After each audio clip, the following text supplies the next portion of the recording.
안녕하십니까. 불륜버거 TV입니다.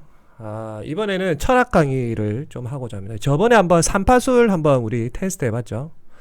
소크라테스한테는 여러 명의 제자가 있었는데 그 중에서 이제 대표적으로 수제자들 플라톤과 크세노폰, 파이돈 등 몇 명이 있었어요. 이 플라톤 같은 경우는 거의 그냥 소크라테스를 컨트롤 C, 컨트롤 V 했다고 생각하면 돼. 머리부터 내면까지 모든 걸. 그리고 크세노폰도 수제자인데 이해 같은 경우는 약간 이렇게 아웃사이드로 돌아다니는 그런 개념. 그래서 이 크세노폰 같은 경우는 나중에 귀족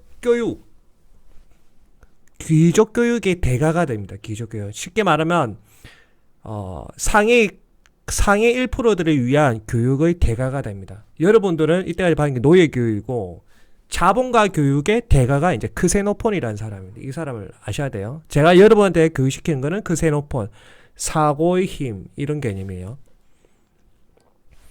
그래서 이제 플라톤의 제자가 누구죠? 아리스토텔레스의 제자는 누구? 알렉산더 대왕. 이 알렉산더 대왕이 동방원정을 했죠. 이집트로 동쪽으로. 우선 큰 그림은 이래요. 그러니까 소크라테스가 플라톤한테 삼파수를 전해줬단 말이에요.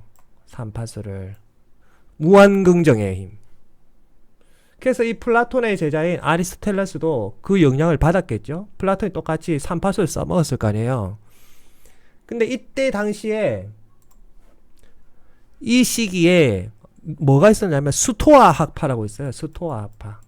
제논.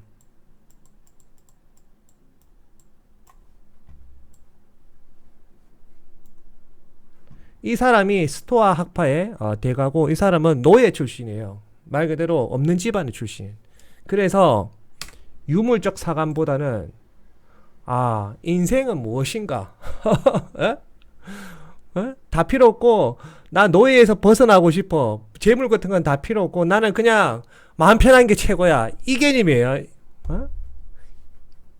이 사람의 어떤 그런 윤리 철학을 뺏긴 게 누구냐? 아리스토텔레스인 거예요. 왜? 스토아 학파가 소크라테스 학파와 쌍벽을 이뤘거든 당시에. 아시겠어요? 그래서 아리스토텔레스가 스승이 플라톤을 이기기 위해서 플라톤이 삼파수를 썼을 거 아니에요. 삼파수의 핵심은 뭐다? 무한긍정. 그 플라톤이 물어봐요 아리스토텔레스한테. 야 아리스토텔레스, P가 뭐라고 생각해? 하면 P는 Q다고 할 거 아니에요.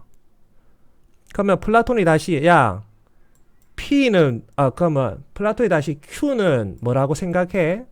이렇게 했을 때 아리스토텔레스가 여기서 제논한테 배운 게 있어요. 제논은 무한긍정이 아니야. 반대 개념. 사물을 틀어버려. Q는 뭐라고 생각했을 때 이 아리스토텔레스가 뭐라고 했냐면 Q가 아닌 것은 P가 아닙니다. 라고 말을 해버려요. 그러니까 갑자기 플라톤이 왜? 일반적으로 자기가 스승이 소크라테스한테 배운 거는 P는 뭐니? 라면 Q입니다. Q는 뭐니? Q는 C입니다. 이런 식으로 쭉쭉쭉쭉 앞에 논리가 긍정인 상태에서 나가야 되는데 아리스토텔레스는 이때 당시에 스토아 학파 제논이 아까 맞잖아요. 노예. 그 사람이 스토아 학파의 창시자인데 그 사람의 영향력을 받아서 그 책을 봤겠죠. 몰래 다 어떻게 하면 또 다른 이론이 있을까. 왜 책을 많이 봐야 되는지 알겠죠. 그를 뺏긴 거야. 뺏겨서 전제 조건을 기존의 어떤 철학적 사고를 틀어버려요. 한 번 더 말할게요. 플라톤이 P는 뭐라고 생각해? P는 Q입니다. 라고 아리스토텔레스. 그럼 Q는 뭐라고 생각해? 아리스토텔레스. 이러니까 이때 틀어버리는 거야. not Q는 not P입니다. 라고 표현해버린 거야. 그게 뭔 소리야? 스승이시여. 그 말이 그 말 아닙니까? 왜? Q가 아닌 것은 뭡니까? 스승이시여? P입니다. 그리고 스승이시여. 그 P가 아닌 것은 무엇입니까? Q입니다. 그래서 P는 Q입니다. 다시 원위치로 돌아가 버린 거예요, 이게. 아주 쉽게 내가 설명한 거. 이해가 돼요? 그러니까 플라톤이 뻥 찌어버리는 거예요. 뭐지? 이게 아닌데. 에? 이렇게 되는 거예요. 재밌죠? 이 부분은 우선은 내가 아주 쉽게 이야기를 했어요. 이제 더 많은 이야기들이 많아. 더 많은. 이것들이 이제 나중에 유물사관론 이런 개념으로 퍼지는데, 우선 이 부분은 이해를 했죠. 그 다음에 이제 아리스토텔레스가 주장한 수사학이라는 것들이 있어요. 아리스토텔레스는 플라톤한테도 영향을 받았고, 스승인 플라톤. 그 플라톤은 소크라테스한테도 영향을 받고, 반대로 스토아학파, 당시에 이제 소크라테스와 쌍벽을 이루던 스토아학파, 아까 제논 보여드렸죠. 그 사람한테도 영향을, 그냥 복합적으로 영향을 받았다고 생각하면 돼요. 우리가 학교에서 많이 배웠죠. 여기대우. 학교에서 배운 거, 이게 아리스토텔레스의 어떤 논리 철학인 거예요. 방금 말한 거. 아시겠어요? Q, 한 번 더 짚어볼까요? P가 Q이면, 맞죠? 플라톤이, 야, P는 뭐야? P는 Q입니다. 했잖아요. 그러면, 플라톤이 P는 뭐야? 그러니까, 아리스토텔레스가 P는 Q입니다. 라고 했고, 그 다음에, 야, 그러면, Q는 뭐야? 라고 물어봤을 때, 아리스토텔레스가 Q는 P다가 아니라, not the Q는 not the P입니다. 라고 표현을 했단 말이에요. 원래 정확한, 소크라테스의 그런 교육을 받았으면, 여기서 일로 바로 가야 되는데, 그게 아니라, 여기서 바로 일로 가버리는 거야. 왜? 이 사상이 제논적 사상이거든요. 제논. 스토아파예요. 제논. 일로 가버리는 거예요. 에? Q는 뭐라고 생각이라니까 not the Q는 not the P입니다. 표현해봐요. Q가 아닌 것은 P가 아닙니다. 스승이시죠. 그게 뭔 소리야? 이라니까 플라톤이 스승이여 보십시오. 이 세상에 만물이 두 개가 있다는 전제 조건에 말씀을 드리겠습니다. 라고 하는 거예요. Q가 아닌 것은 스승이여 뭐가 남습니까? P가 남지. P가 남지. 스승이시여 그러면 P가 아닌 것은 무엇입니까? 그러니까 Q가 남지. 그래서 스승이시여 P는 Q입니다. 라고 표현한. 그러니까 플라톤이 말문이 막히잖아요. 틀린 말이 아니니까. 이 차이점이 뭐예요? 사물을 무한 긍정하면 결론은 틀어진다는 거야. 그래서 이 사물을 무한 긍정하는 사고는 이게 잘못된 게 아니라 오류를 범하기 쉽다는 거. 그래서 제가 여러분한테 뭐라 하죠? 비판적 사고래라. 정확하게 아리스토텔레스는 제논 학파한테 비판적 사고를 배운 거지. 그 비판적 사고가 뭐야? not 뭐뭐뭐가 아닌 것은. 아시겠어요? 이거는 부정이 아니야. 부정과 비판은 틀린 거야. 그렇게 하니까 다시 어떻게 돼요? 원위치가 돼버리니까 3파수로 한 방에 박살이 나는 거야. 재밌죠? 그리고 이것만 알면 안 돼, 여러분. 아리스토텔레스의 어떤 철학적 사고, 수사학.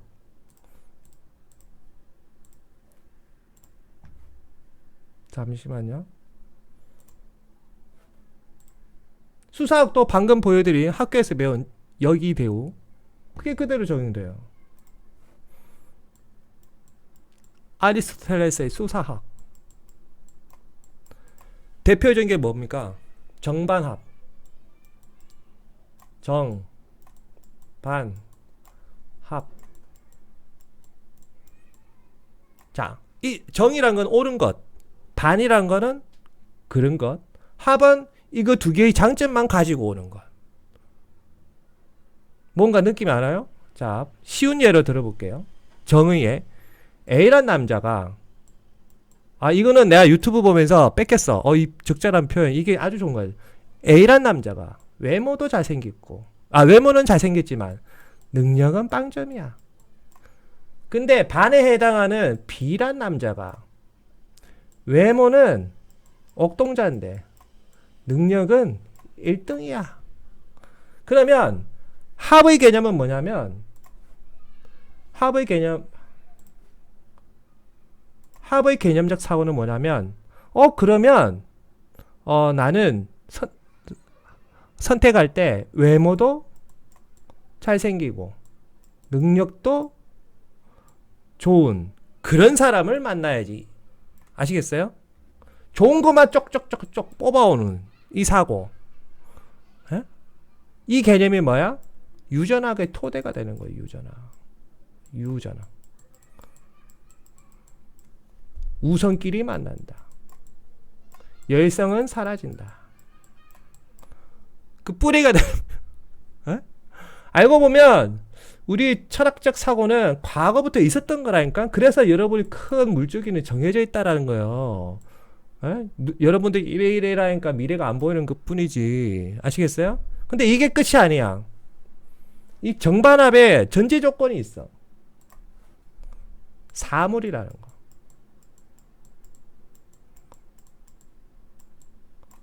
사물. 그러면 사물이 아닌 것은 이렇게 표현할 수 있나요? 그게 문제가 돼버리는 거예요. 그거를 후대 역사들이 이제 지적을 하는 거지. 이 사물에 근거해서 좋은 것만 빼고 그러니까 이런 것들이 잘못됐다는 거죠. 이게 나중에 먼 후대에 칸트를 거치고 헤겔을 거쳐서 이 헤겔이 실제적으로 여러분들이 아시는 정반합을 그대로 정립시킨 거죠. 그 개념이 수학적으로 이거지. 역이대오. 이게 우리 학교에서 배웠지만 헤겔에 와서 이게 완전히 이제 정립이 된 거지.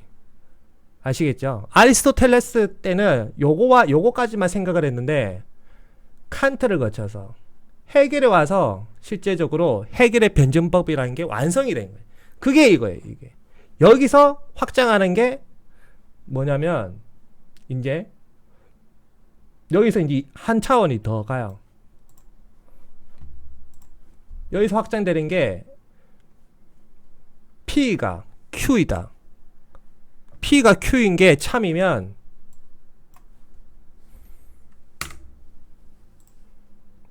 조금 전 내용이랑 약간 달라. P가 Q인 것이 참이다 라는 가정하에 Q가 뭐 R 이란 것이 참이면 결국 P는 R이다. 이게 맞냐 이거죠. 에? 이런 사고까지 확장된다고 이게. 아시겠어요? 이 철학이 재밌다니까. 나도 이래가지고 그거 알려드렸고. 맞다.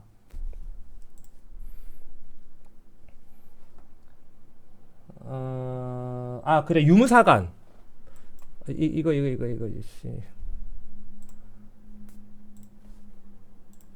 방금 그 아리스토텔레스.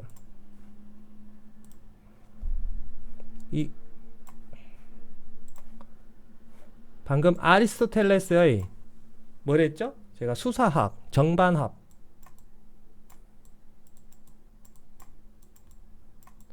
정반합의 문제점이 뭐라고 했죠? 사물이 있어야 된다. 사물.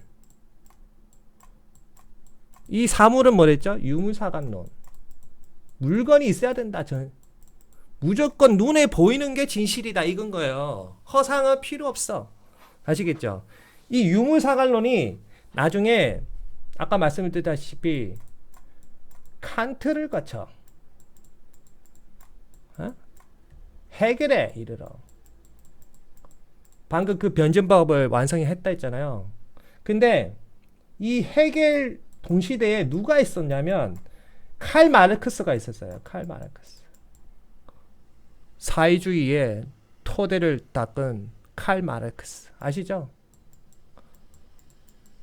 칼 마르크스가 이 유물사관론을 배워간다고. 유물사관론을. 그리고 이 유물사관론을 칼 마르크스 때 또 누가 배웠냐면 레닌이 배워요. 이 레닌한테 배운 게 누구야? 또 스탈린. 스탈린한테 배운 거야. 누군가요? 정은이. 김일성. 당연히 동시대, 이 사람과 이 사람 동시대는 아니죠. 큰 물주기는 그렇다는 거예요. 큰 물주기. 이 유물사갈론. 예? 근데, 여기까지는 좋았단 말이에요. 여기까지는. 사회주의적 개념. 사회주의적 개념. 사회주의는 뭐죠? 잘 먹고 잘 살자. 누가? Everybody give me the money. 에? 그 개념이란 말이에요. 전신적 세계보다 모두가 잘 먹고 잘 사는 게 중요한 거구나. 맞잖아요. 그러려면 뭔가 먹을 게 있어야 되잖아. 기본적으로. 그게 유물사갈론의 토대란 말이에요. 큰 흐름이 이렇단 말이에요. 큰 흐름. 그 다음에 내가 또 뭘 알려줬지? 편집 이거 알려줬고, 귀납법과 연역법. 또 다른 아리스토텔레스의 수사학이 있었으니,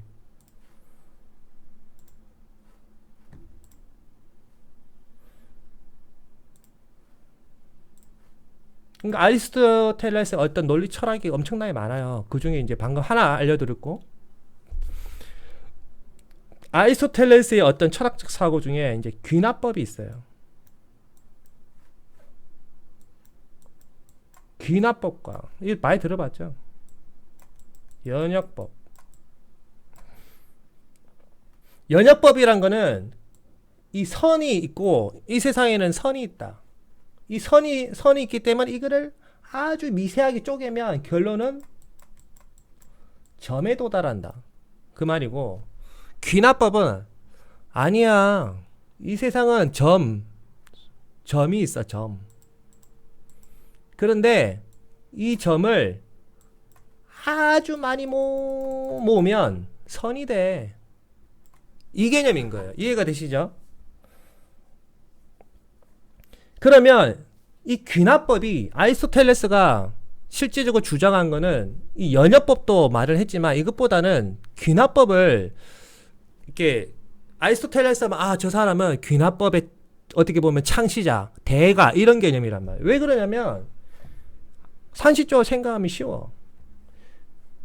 귀납법이란 거는 이 세상에 존재하는 것, 눈에 보이는 것들을 기준으로 해요. 이 눈에 보이는 흙, 돌, 사물을 기준으로 해서 결과를 이끌어낸단 말이야. 뭐를? 큰 어떤 이론적 개념을. 그렇기 때문에 상대방을 설득하기가 쉬워.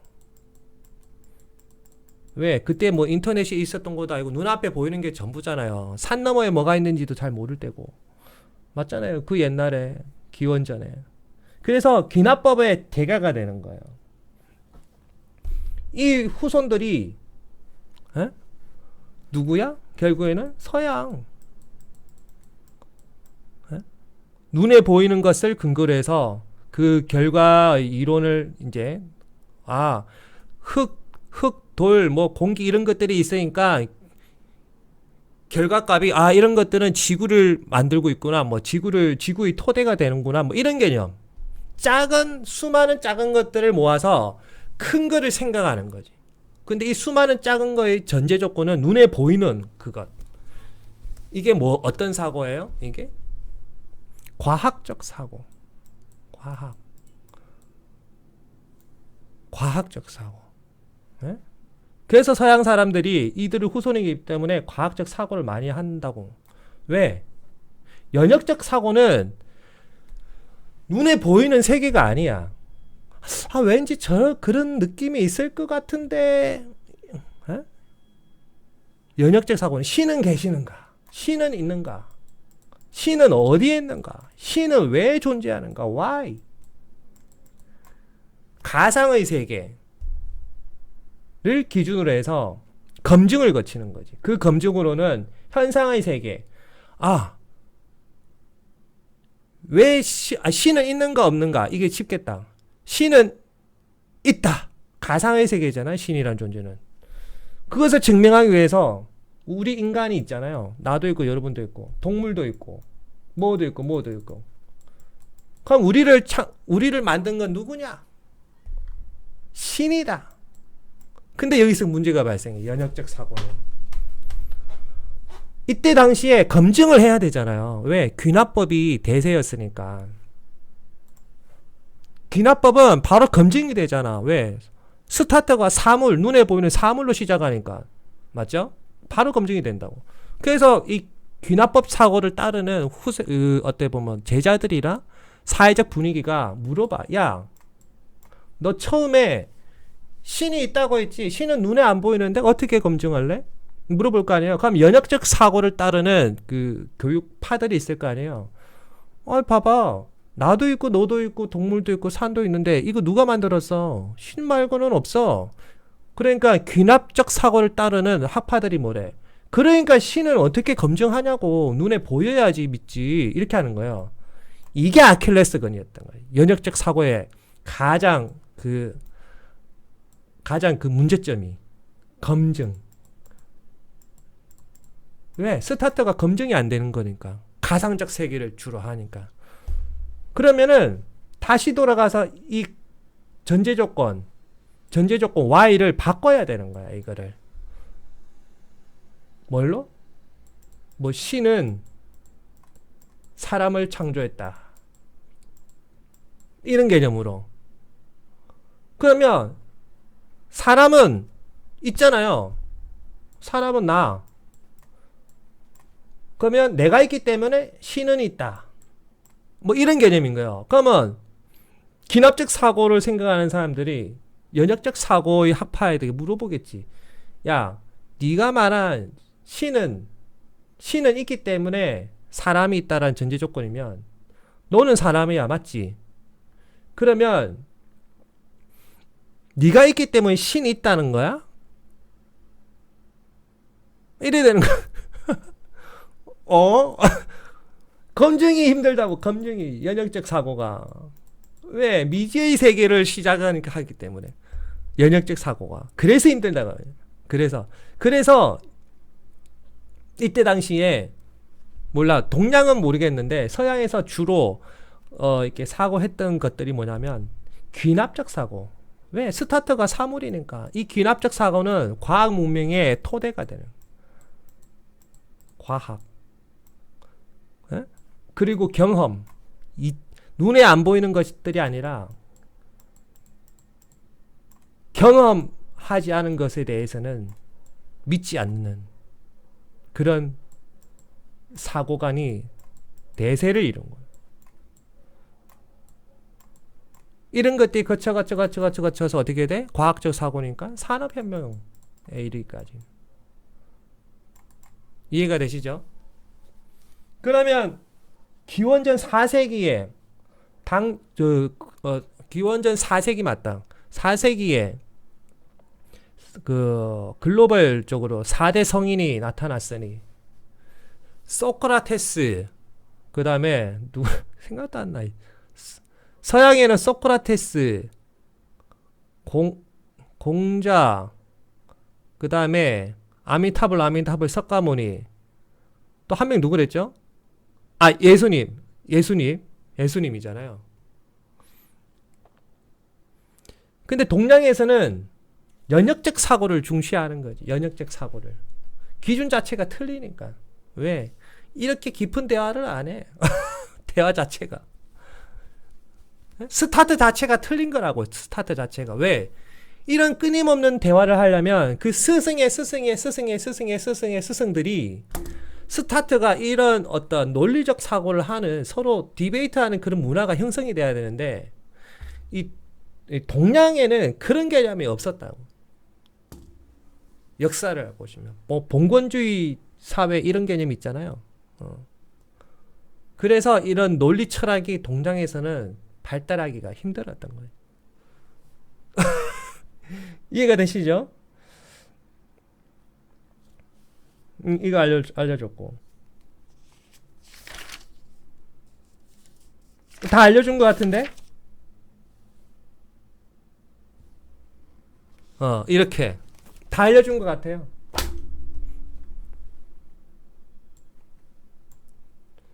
참고로, 이 사람이 누구야? 아리스토텔레스. 아리스토텔레스. 아, 그거 말 안 해줬다.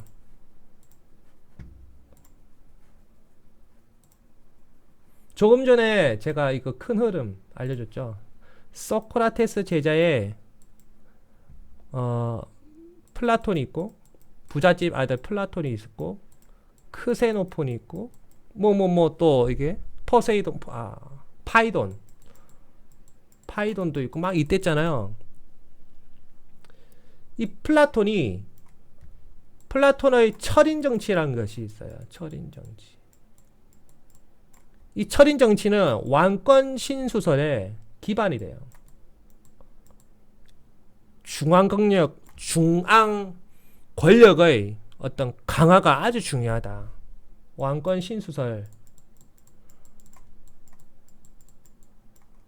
신수설의 뿌리가 돼요.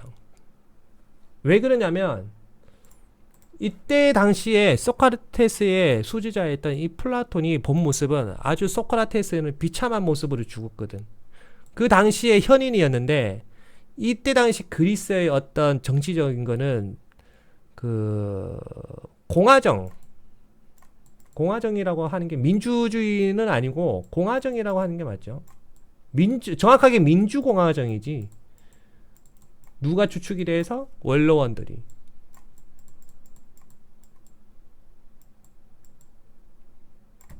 이 원로원들이 표를 딱 든단 말이에요. 그래서 야 소크라테스 저거 죽일까 말까 이렇게 해서 담합을 해버리면 소크라테스는 그냥 죽여버리는 거야. 이 원로원들끼리 원래는 담합을 하면 안 되는데 담합할 수도 있잖아요. 왜? 그놈이 그놈이니까. 어? 그렇게 해가지고 억울하게 소크라테스가 실제적으로 죽잖아. 그 모습을 본 플라톤은 민주공화정에 대해서 엄청난 회의감을 느껴요. 회의감. 나의 스승이 저렇게 어리석은 원로원들의 담합이 죽다니. 민주정은 안 돼. 플라톤이 그리스를 떠난단 말이야. 다른 데로. 이건 아니야. 딴 데로 떠난단 말이야. 그래가지고 설파하는 이론들이 철인정치. 민주공화정으로 하니까 원로원들이 담합을 해버리면 어인이었던 나의 스승 같은 사람, 수많은 사람들이 자기들의 정치적 이득과 안 맞으면 죽더라는 걸 본 거지. 그래서 강력한 왕권을 주장하는 거야. 왕권. 왕의 권력이 중요하다. 그래야 그 밑에 어떤 원로원들이 그 밑에 쉽게 말하면 그 원로원이래요. 원론이나 좌의정, 우의정 이런 쉽게 말하면 보좌관들이 함부로 말고도 못 까불고 자기 스승 소크라테스처럼 억울하게 죽는 일은 없다라고 판단하는 거죠. 그래서 이제 우리가 알고 있는 왕권 신수설, 중앙집권제 그 뿌리가 여기서 나오는 거예요. 플라톤의 철인 정치. 아시겠죠? 그리고 여러분들이 내가 계속 이야기하는 그 부잣집 교육. 그거는 이제 크세노폰이란 사람. 이 사람도 그리스를 떠나서 그 이집트까지 가는가? 하여튼 그래.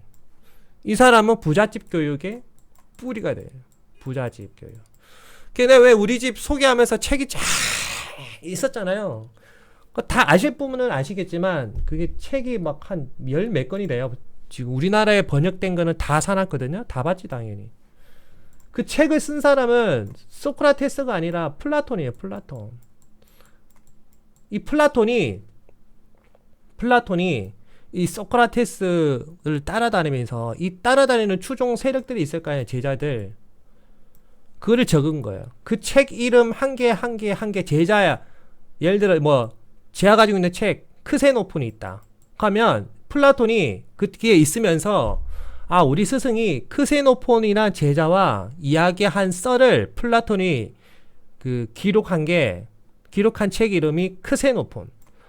또 파이돈이란 책이 있으면 소크라테스를 추종하는 파이돈이란 제자가 있는데 그 제자와 이렇게 대화를 하면서 어떤 뭐 이 나눈 논리들을 적은 게 파이돈. 이런 개념인 거예요. 아시겠죠? 플라톤의 제자는 누구다? 아리스토텔레스 이야기했죠. 아까 그래서 이제 한 방에 삼파수를 깨는 방법. 초반에는 긍정으로 들어가고 그 다음에 중반에는 부정인데 결국에는 하나만 부정하면 안 되고 양쪽을 같이 부정을 해버리면 결국에는 이게 다시 원위치가 되는. 그래서 대화에서 이기는, 논리에서 이겨버리는 그 개념. 그 아리스토텔레스. 이 아리스토텔레스가 가르친 사람이 알렉산더 대왕. 이 알렉산더 대왕의 정신적인 개념. 아리스토텔레스는 뭐라고 내가 가르쳤다 했죠? 정반합. 핵심은 뭐야? 사물. 정신세계 다 필요 없고 사물. 이 사물은 뭐야? 과학적 사고의 근거, 경험. 다 필요 없고 이치 필요 없어. 네 눈으로 보지 않은 거는 믿지 마. 아시겠어요? 그리고 이런 것들의 큰 또 이 전제 조건이 뭐? 정반합은 뭐다? 무한 긍정을 근거로 하는데, 무한 긍정을 근거로 하는데, 이게 뭐와 같다? 유전학. 유전학의 우성. 유전의 기본적 논리는 열성은 죽고 우성만 살아남는다. 맞죠? 그러면 이 우성만 그러니까 인간의 어떤 유전적인 거를 DNA 어떤 그런 거를 아주 품질을 높이려면 어떻게 돼야 돼? 계속 새로운 인종과 계속 결혼해야 되는 거야. 계속 최대한 많이. 왜? 알렉산더 대왕이 아리스토텔레스한테 배웠으니까. 그러면 그걸 배운 알렉산더 대왕의 머릿속은 뭐예요? 전쟁의 정당성이 부여가 되는 거예요. 전쟁의 정당성. 왜? 알렉산더를 따르는 사람들의 어떤 그 DNA를, 그러니까 인간을 품질로 따졌을 때, 이 인간의 A란 인간을 품질로 따졌을 때 이 품질값을 가장 높이기 위해서는 계속 결혼을 해야 되거든. 근데 그 전쟁은 안 하고 자기 나라에 있으면서 이렇게 평화롭게만 살면 인간의 어떤 DNA 값은 상승이 안 돼. 왜? 코노미니까. 맞잖아요. 그래서 전쟁을 계속하는 거야. 그게 뭐야? 알렉산더 대왕의 동방원조. 그래서 알렉산더가 어디까지 가요? 이집트까지 가잖아. 이집트에 누구랑 썸씽이 있어? 클레오파트라. 나의 아리따운 클레오파트라. 당신의 입술은 꽃보다 아름답고. 그러잖아요. 아이, 재밌다. 이게 다 연결되어 있다니까? 아시겠어요? 그 아리스토텔레스의 그 정반합 논리는 또 근대에 와서, 근대에 어떻게 정립이 돼? 칸트를 거쳐. 독일의 칸트를 거쳐. 헤겔을 거쳐. 헤겔에 있어서 근대의 그 변증법이 완성이 되고 그거를 수학적으로 표현한 게 이거다. 우리는 학교에서 이걸 배웠다. 그리고 이거와 이거를 아리스토텔레스가 이용해서 플라톤의 어떤 삼파수를 깨부쉈다. 그리고 나머지 이 개념을 정립을 한 거는 헤겔이다. 이해가 되시죠? 여기까지? 그리고 이 유물사관 헤겔, 그러니까 아리스토텔레스의 어떤 그 원천적인 유물사관을 뺏긴 게 누구다? 아까 말했잖아요. 칼 마르크스, 레닌, 스탈린. 맞나? 맞죠? 맞는 것 같은데? 그리고 마지막에 누가 뺏겨? 김일성. 그래서 그 유물사관론이 결국에는 인간의 악한 감정에 도달하자 어떻게 이용해야 돼? 이거 다 내가 이용하면 안 될까? 그렇게 나오는 게 뭐야? 공산주의. 아시겠어요? 인류 문명은 이렇게 비슷한 듯 하면서도 다르게 흘러간다고. 그러면 내가 이 강의를 목 아프게 돈 받는 것도 아니고 34분, 그 40분 동안 하는 이유가 뭐야? 제가 웃으면서 그러잖아요. 여러분은 후세의 위대한 철학자가 될 수 있다. 누군가를 가르쳐라.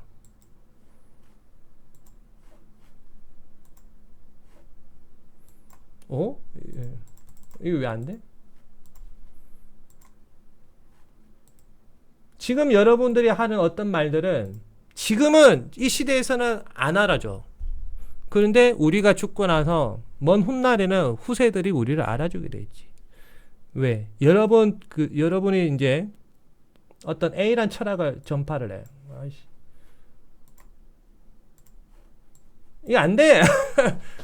그냥 이야기할게요. 여러분들이 A란 그 어떤 철학을 전파를 하면 그 제자들이 있을 거 아니에요. 핵심은 추종하는 제자들을 무조건 만들어야 돼. 그래야 여러분들은 후세에, 지금은 아니지만 후세에 위대한 철학자였다고 불림을 받는 거지. 왜? 여러분이 주장하는 철학이 맞는지 그른지를 밝히거든. 의심을 하거든. 제자들 중에 누군가는. 그 의심하는 과정에서 사고는 엄청나게 확장이 되는 거예요. 그리고 그들의 제자는 또 그 스승이 말하는 것에 대해서 의심을 하고, 그러면서 이게 나는 A는 B다라고 했는데 내 제자는 B는 C, 내 제자의 제자는 C는 A, B입니다라고 이런 식으로 사고가 확 확장되는 거예요. 그래서 지금 당장 여러분들이 어떤 썰을 풀어봐야 사회적으로 영향이 없어요. 피라미드 개념, 나는 위에 거 하나만 말했는데 제자가 많으면 많을수록 나의 어떤 위대함은 더 커지는 거지. 어떻게 보면 나는 그거를 알고 있었기 때문에 여러분들을 모집한 것일 수도 있어요. 내가 여러분을 이용하는 게 아니라 후세에 언젠가 될지 모르겠지만, 여러분이 나를 추종하는 세력인지는 모르겠지만 후세에 내가 옳다면 여러분은 나를 그렇게 평가하지는 않겠죠. 그리고 나의 어떤 이런 철학적인 거, 이런 거를 누군가한테 가르치겠지. 여러분의 자녀가 될 수도 있고, 그리고 여러분의 자녀가 엄마 이거 누구한테 배웠어요? 라면 인터넷에서 본 운영자님이 말했어. 그 운영자님은 누구야? 그 영상을 볼 거 아니에요. 그럼 여러분의 자식이 또 이야기를 할 거 아니야. 원천장보 누구지? 옛날에 그런 할아버지가 있었는데 유튜버 했대. 놀고 먹고 빠이어족이래. 그러면서 누군가 그 모든 걸 기록을 하면 나는 역사에 남는 사람이 되는 거예요. 여러분도 그런 사람이 되어야 된다는 거죠. 판단은 여러분이 하시는 겁니다. 감사합니다.